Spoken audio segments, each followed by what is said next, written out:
Assalamualaikum warahmatullahi wabarakatuh. Bismillah, alhamdulillah, wassalatu wassalamu ala rasulillah, wa ala alihi wa sahbihi wa mawalah. Allahumma sholli ala Sayyidina Muhammad wa ala ali Sayyidina Muhammad.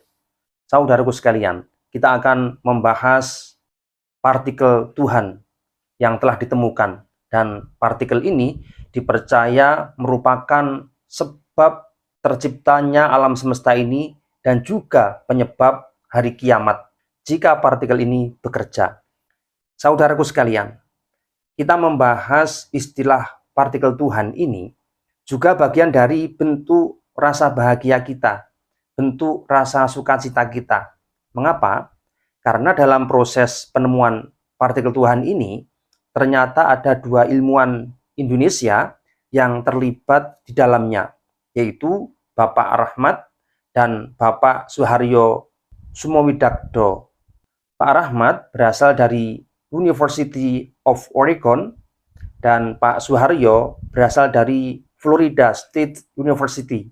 Nah, sekarang pertama yang harus kita ketahui apa sih yang disebut dengan partikel, supaya kita semua paham. Bagi yang mungkin dulu belum pernah belajar ilmu sains atau belajar mungkin belum begitu matang, maka kita ingatkan kembali pada kesempatan kali ini. Yang pertama dari sisi linguistik, yaitu dari sisi bahasa. Apa sih yang disebut dengan partikel?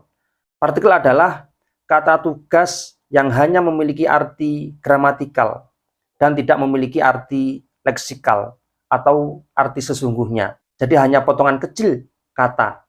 Ini kalau kita lihat dari sisi bahasa.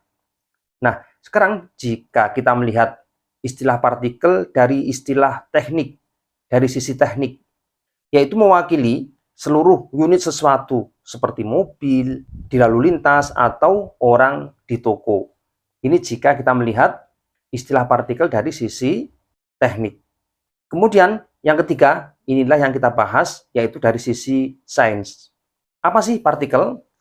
Yaitu unit dasar materi dan energi yang memiliki massa, yaitu ukuran banyaknya materi dalam sesuatu benda, kemudian posisi dan kecepatan. Ini yang disebut dengan partikel. Nah, partikel ada yang berukuran sangat kecil, seperti elektron, atau yang berukuran besar, seperti atom dan molekul. Nah, partikel ini bisa digunakan untuk membangun teori ilmiah tentang berbagai bidang studi. Dan yang kita bahas di sini adalah partikel versi sains.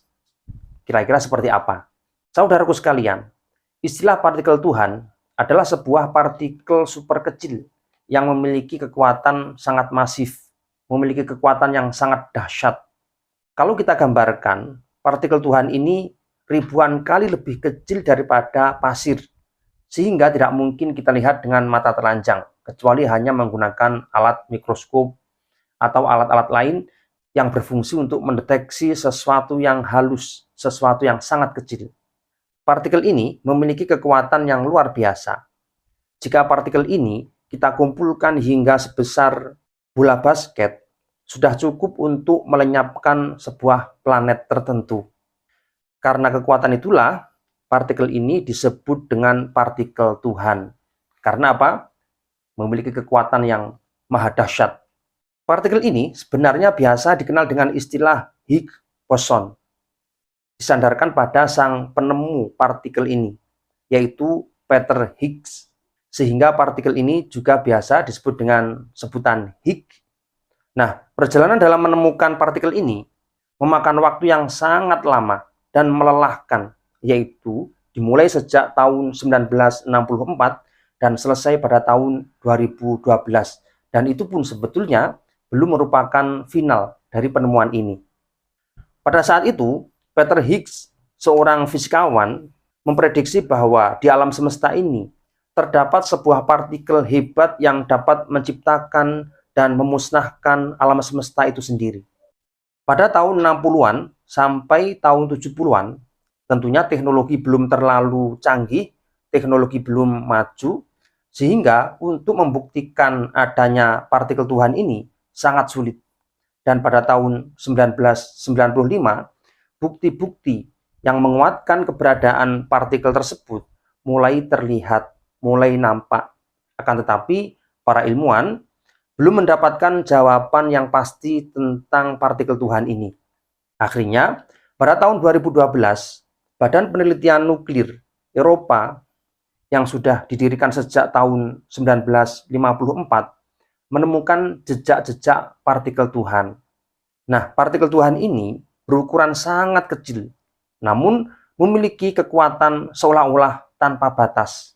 Partikel ini juga dipercaya sebagai pembentuk alam semesta melalui Big Bang pada masa 13,8 miliar tahun silam. Nah, lalu seperti apa gambaran partikel Higgs boson ini atau partikel Tuhan ini? Saudaraku sekalian, partikel ini membentuk massa dari semua objek fisik yang ada di alam semesta ini. Mulai dari atom, partikel udara, organisme hidup, planet, hingga alam semesta. Semuanya terbentuk karena adanya partikel pembentuk massa. Oleh karena itu, partikel ini biasa disebut dengan partikel Tuhan.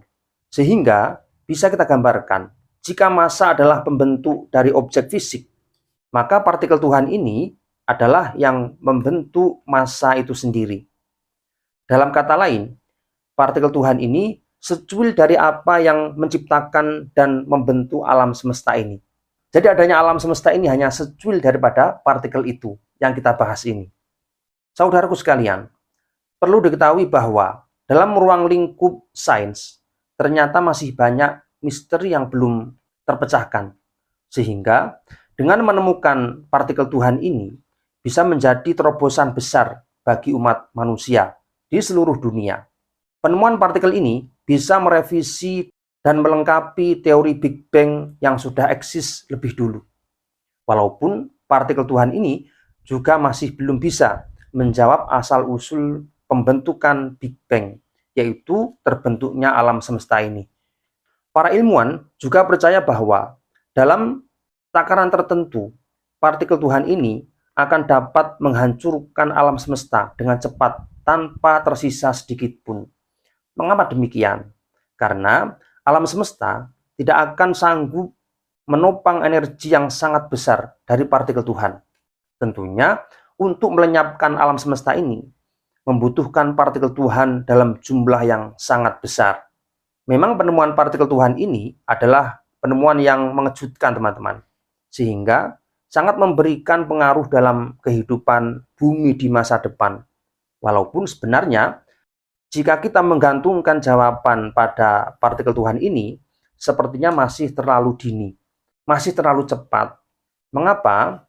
Karena ternyata masih ada ribuan teka-teki alam semesta yang masih belum bisa terjawab tuntas oleh sains. Dengan begitu, para ilmuwan tetap bergerak secara masif untuk memecahkan teka-teki alam semesta ini. Mereka tidak hanya tinggal diam, berpangku tangan mengandalkan teori Higgs boson ini atau teori partikel Tuhan ini. Ini justru akan membuka ruang gerak bagi disiplin ilmu yang lain, misalnya teori fisika, kemudian matematika, dan kimia, juga berjalan secara beriringan dengan penemuan partikel ajaib ini.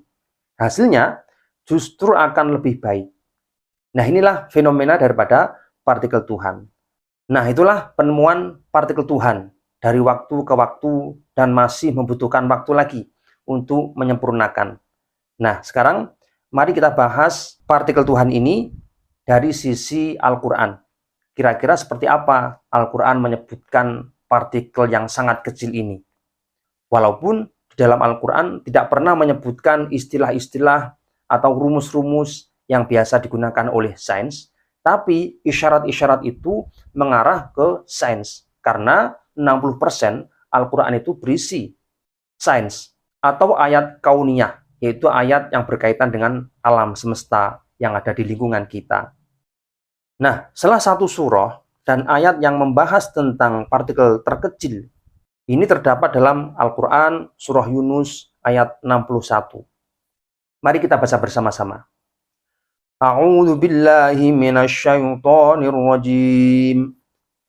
wa ma takunu fi sya'nin wa ma tatlu minhu min Qur'an wa la ta'maluna min 'amalin illa kunna 'alaikum syuhuda idh tufiduna fihi wa ma ya'zubu 'an rabbik min mithqali dzarratin fil ardi wala fis samai wala asghara min dzalika wala akbar illa fi kitabim mubin.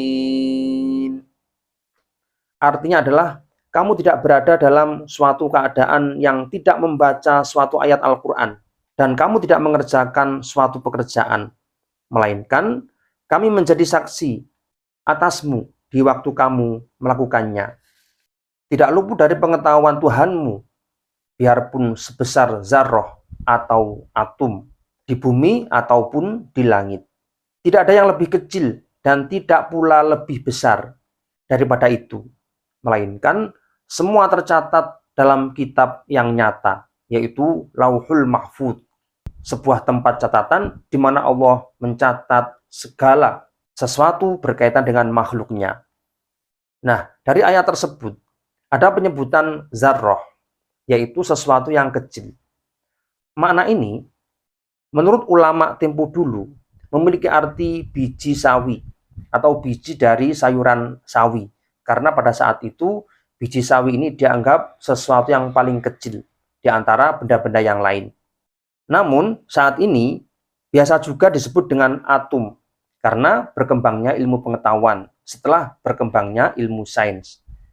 Dan atom pada saat itu dianggap sesuatu yang paling kecil di antara benda-benda yang ada di bumi ini. Nah, karena setiap waktu memiliki perkembangan dalam mencatat benda yang dianggap kecil, ini semua dipengaruhi oleh perkembangan teknologi dan ilmu pengetahuan, teman-teman. Setelah sekian lama, banyak dari kita sama-sama memahami bahwa atom adalah partikel kecil. Namun, pemahaman ini ternyata sudah berlalu, teman-teman. Artinya apa? Atom ini sekarang tidak lagi dianggap sesuatu yang paling kecil. Dan ternyata, para ilmuwan menemukan partikel lain yang lebih kecil daripada partikel atom. Perlu diketahui bahwa atom terdiri dari elektron, proton, dan neutron. Setiap bagian tersebut memiliki fungsi masing-masing. Dan penyusun dari proton dan neutron ada yang dinamakan quark. Lalu kebalikan dari quark adalah anti-quark.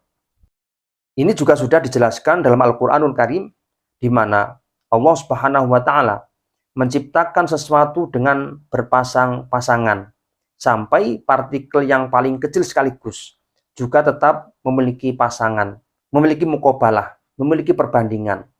Nah, ternyata masih ada partikel yang lebih kecil daripada quark dan anti-quark, yaitu God particle, dan punya nama lain yaitu Higgs boson, atau yang biasa kita kenal dengan istilah partikel Tuhan. Saudaraku sekalian, itulah fakta kebenaran Al-Qur'anul Karim yang bisa kita saksikan bersama. Isyarat yang kita terima dari Al-Qur'anul Karim, baik yang tersurat maupun yang tersirat, untuk membuktikannya butuh waktu yang lama dan memakan biaya yang sangat besar dan tenaga yang sangat melelahkan.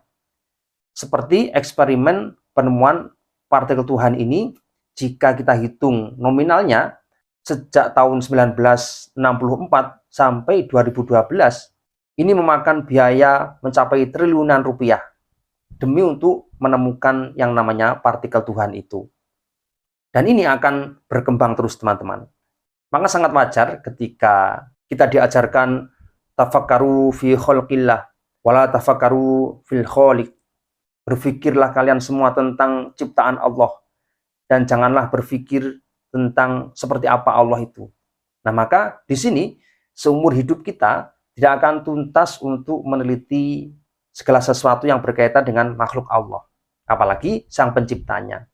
Akan tetapi, ketika kita menemukan hakikat daripada ciptaan Allah, maka sejak saat itu kita juga menemukan hakikat dari keberadaan Allah Subhanahu wa Ta'ala, atau yang biasa kita kenal dengan istilah makrifat.